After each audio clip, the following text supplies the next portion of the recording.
हो सकती। वैदिक मार्ग क्या है? यजुर्वेद ने वैदिक सिद्धांत बताए। वैदिक सिद्धांत क्या बताए आप देखिएगा।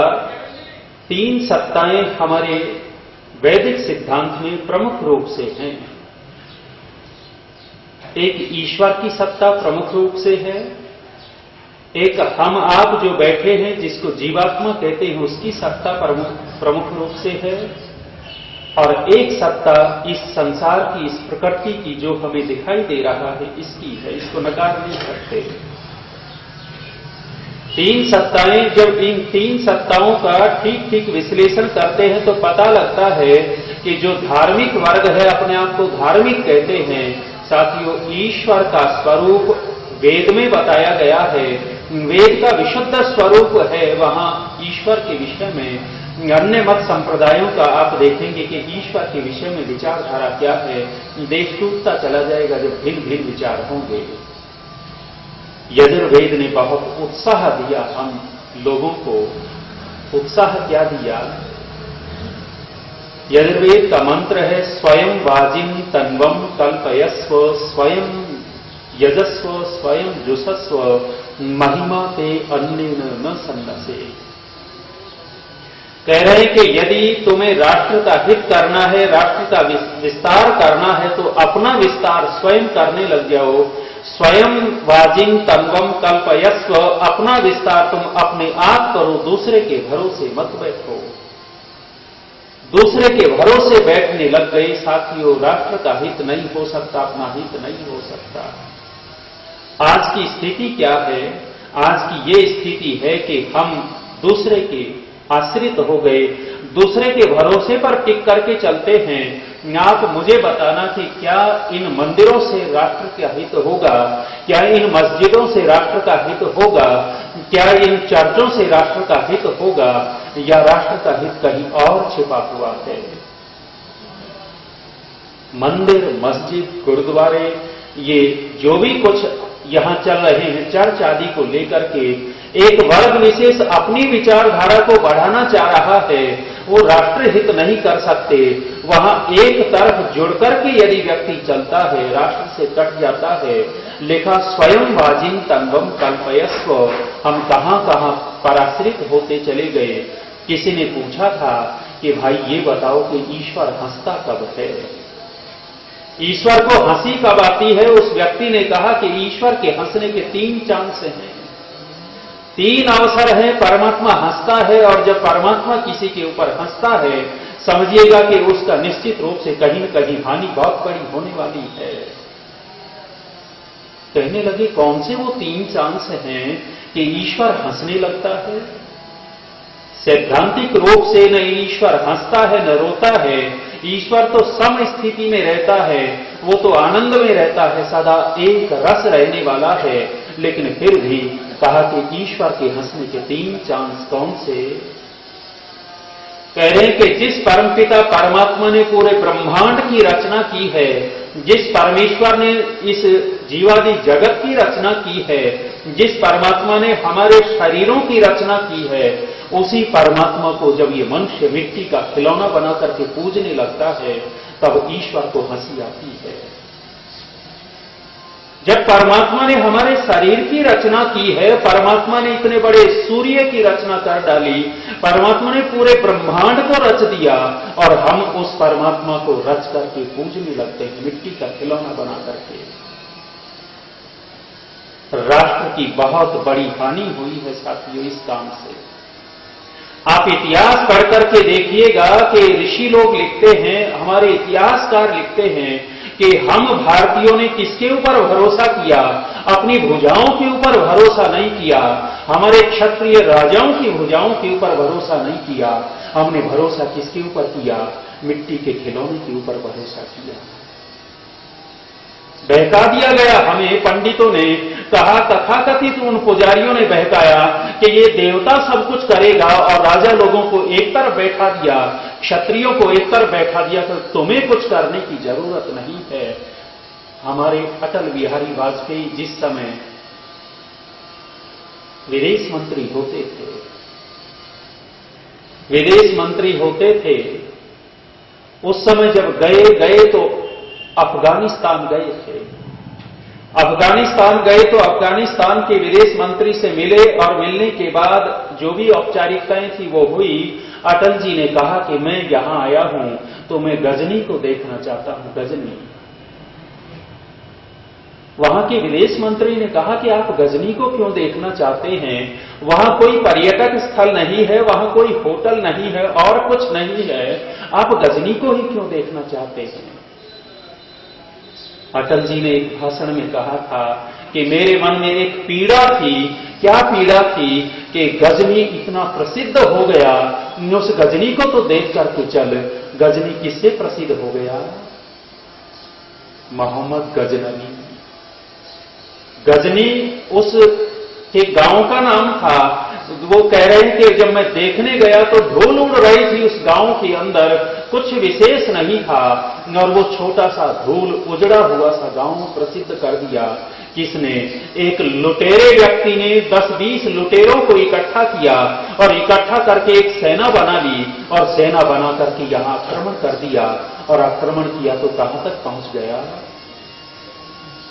सोमनाथ के मंदिर तक पहुंच गया साथियों। सोमनाथ के मंदिर तक वो पहुंच गया और पहुंचा तो एक बहुत बड़े लेखक और साहित्यकार हुए जिनका नाम हुआ है आचार्य चतुरसेन। आचार्य चतुरसेन की कभी आपको पुस्तक मिल जाए, पुस्तक का किताब का शीर्षक है सोमनाथ। लगभग 450 पृष्ठों की किताब है। उस किताब को लीजिए और पढ़ करके देखिएगा कि उस समय की तात्कालिक परिस्थिति क्या थी। जिस समय मोहम्मद गजनवी आया और गजनवी आया तो सोमनाथ के मंदिर को टारगेट बना रखा था, उधर जाना था। तो हमारे देश के क्षत्रिय राजाओं ने संगठन बनाया था और संगठन बना करके वो कह रहे थे कि इस आतताई को, इस लुटेरे को हम खदेड़ देंगे, भगा देंगे।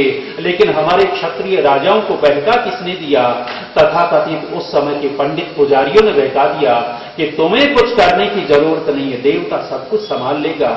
और राजा लोग तलवार हाथ में लिए बैठे रहे और गजनवी आता है, गाजर मूली की तरह काटता चला गया और सोमनाथ के मंदिर पर चढ़ाई कर दी। उस किताब को पढ़ करके देखना, धन संपत्ति सोमनाथ के मंदिर में कितनी थी।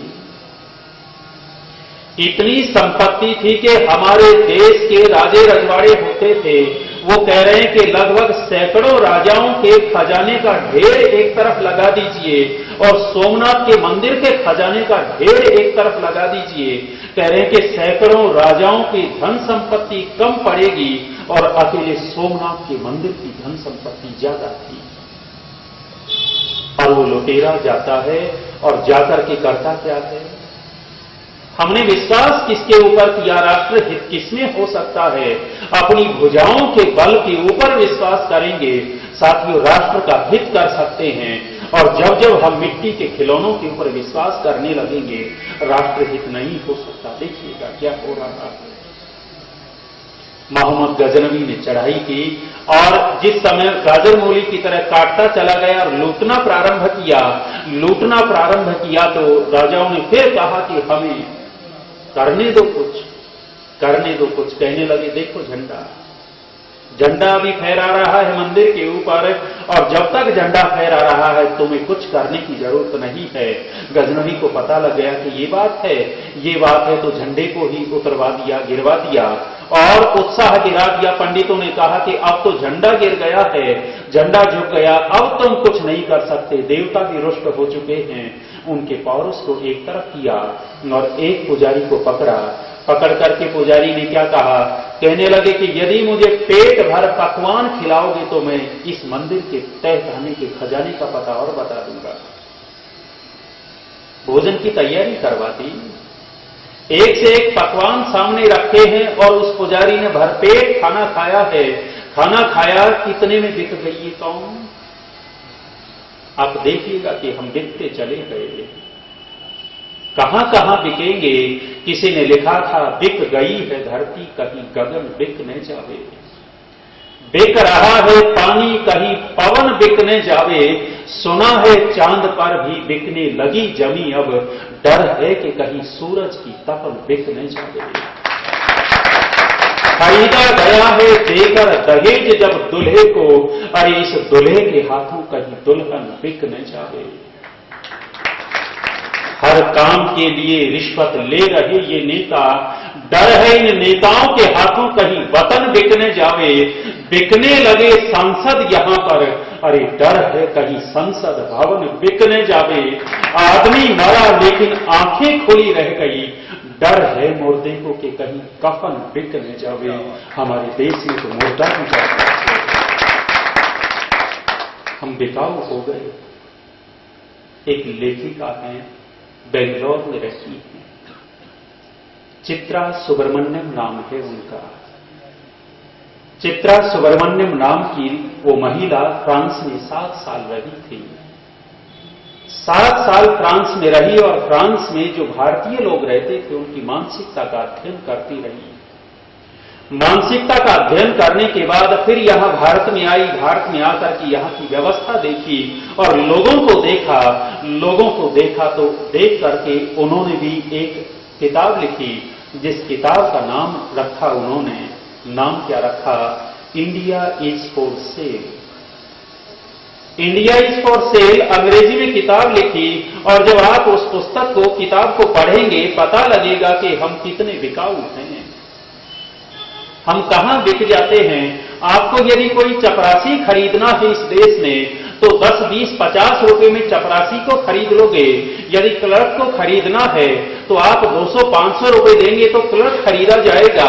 यदि आपको किसी बाबू बड़े ऑफिसर को खरीदना है, 1000, 2000, 10,000 रुपए दीजिए, वो ऑफिसर खरीदा जाएगा।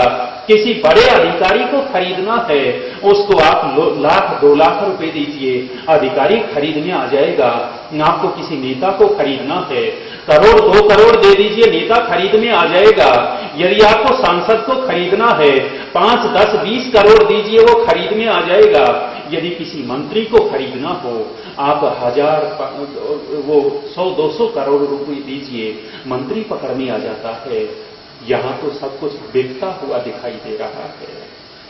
और इस बिकने में राष्ट्र हित मुख्य है या व्यक्तिगत हित मुख्य है, ये गौर करने की बात है कि आपकी मुट्ठी में थमा देगी, आप लड़की से लड़का बना करके चले जाएंगे, आपकी कीमत केवल 50 रुपए है। अभी